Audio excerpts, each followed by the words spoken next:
May video tayo? Pero huwag ka mag-alala. Hindi ka naman nakilala ni Manuel. Isa pa yung kuha ng Joel na yun. Nakatalikod ka. Eh, paano kung gumagawa na sila ng parang para makilala ako? Hazel, baka bilang na oras natin. Baka dapat hinto na natin to. Ano yung hustisya ni Jessica? Jojo, minsan mo na nireject ang anak natin. Iniwan mo na siya nung pinagbubuntis ko. Hanggang sa kamatayan ba naman? Iiwan mo pa rin siya sa ere.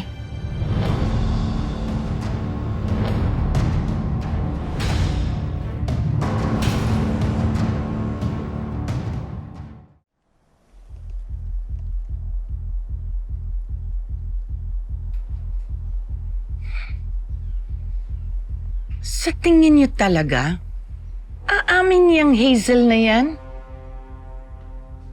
Kung yung ibang ginawa niya, nahirapan tayong paaminin siya. Ngayon pa kaya? Seryosong krimen ang pagpatay. Pero, hindi kaya boylet yan ng bruha? Diba? Sayang naman, di natin mapintahan kung pogi o tsaka. Ano ba, Ate Didang? Basta malakas ang kutob ko na may kinalaman ng video na yan sa nangyari kay Joel. Kung sana nakikilala lang natin kung sino ang lalaking yan eh. Sure ako may kinalaman siya sa ginawa ni Hazel kay Joel. Kailan ba nakita ni Joel si Hazel? Sabi niya kasi sa akin, magsi-CR lang daw siya. Sinabihan niya ako maghintay na lang sa sasakyan. Ginawa ko naman. Kaso, ang tagal niyang dumating. Tapos sinend niya na sa akin yung video na yan. Tined mo ko lang nung una eh, kasi nga tinatawagan ko siya. So, between nung time na naghihintay ako at bumalik ako sa loob, doon malamang nakita ni Joel si Hazel at ang lalaking yan. Yung time frame na to, nangyari ang krimen? Kailangan po talaga natin makilala kung sino ang lalaking yan. Sigurado ako na siya lang makakapagsabi sa atin ng totoo.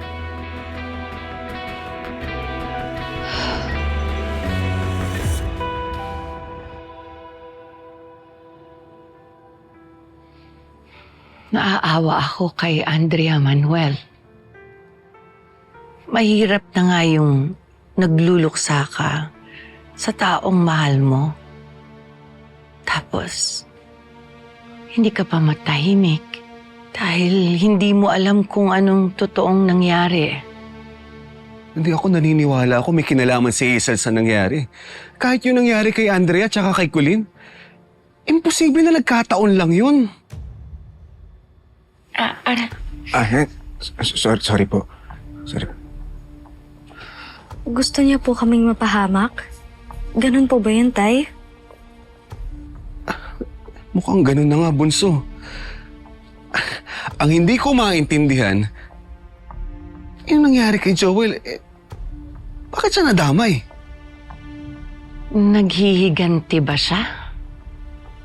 Hindi pa rin ba niya matanggap na walang kinalaman si Colleen sa nangyari kay Jessica? Oh, posible. Kung ganon, hindi safe ang panganay natin.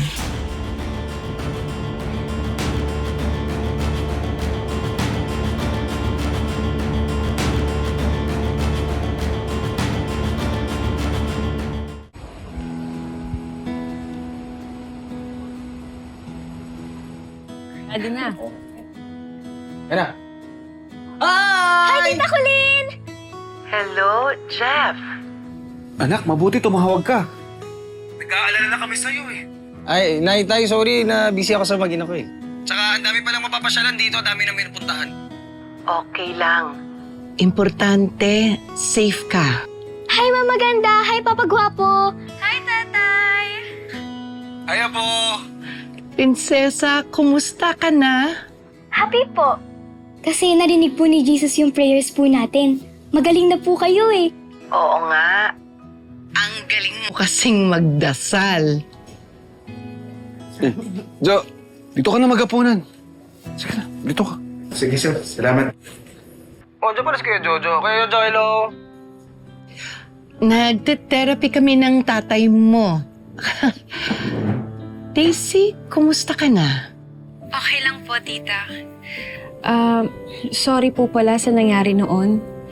Bigla na lang kami umalis ni Tetay. Hindi na po kami nakapagpaalam ng maayos sa inyo. Okay na yon.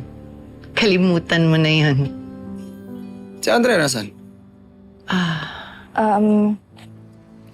Kuya nasa kwarto, nagpapahinga. Sus, kadala ko yan. Mamaya ka-text lang yan si Joel eh. Ano mo yung babaeng yan? Eh, ano yan eh, mapagpanggap eh. Obvious naman na in love din siya dun kay Joel. Kuya, wala na si Kuya Joel. Anong wala na?